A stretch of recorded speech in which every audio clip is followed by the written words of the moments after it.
অনেক দিন পর আমি কলা বাগানে আসলাম। আমার কলা বাগান, আমার অনেক শখের কলা বাগান। তো এখানে আসলাম, এসেই দেখছি যে কলা গাছের সব বেহাল দশা।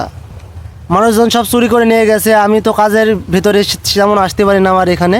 আসলে মানুষের কিন্তু বিবেক না। এই যে আমার কলা বাগান দেখতে পাচ্ছেন, এই কলা বাগানে আমার একটা কলা ছিল, বিশাল বড় একটা লম্বা একটা কাঁধি ছিল। ওই কাঁধিটা কালকে দেখছি কে চুরি করে নিয়ে গেছে। এই যে রোজা রমজান মাস আসছে আর এইভাবে মানুষ যে চুরি শুরু করেছে, এটা কিন্তু আসলে ঠিক না। চুরি তো করেছে। এই যে এই গাছটাতে কলা ছিল, এই যে পাশের এই গাছটাও কেটে দিছে, এই গাছটাও ফলবে, এই গাছটাও কেটে দিছে। তা আসলে মানুষের বিবেক কোথায়? আর সামনে যে রোজা রমজান মাস, এভাবে মানুষের ক্ষতি করলে মানে সে কি তার রোজাটা কি কবুল হবে? আসলে মানুষের কি বলবো, আর কিছুই বলার নেই। থাক, সে সুখে থাকুক, এটাই চাই, সে ভালো থাকুক।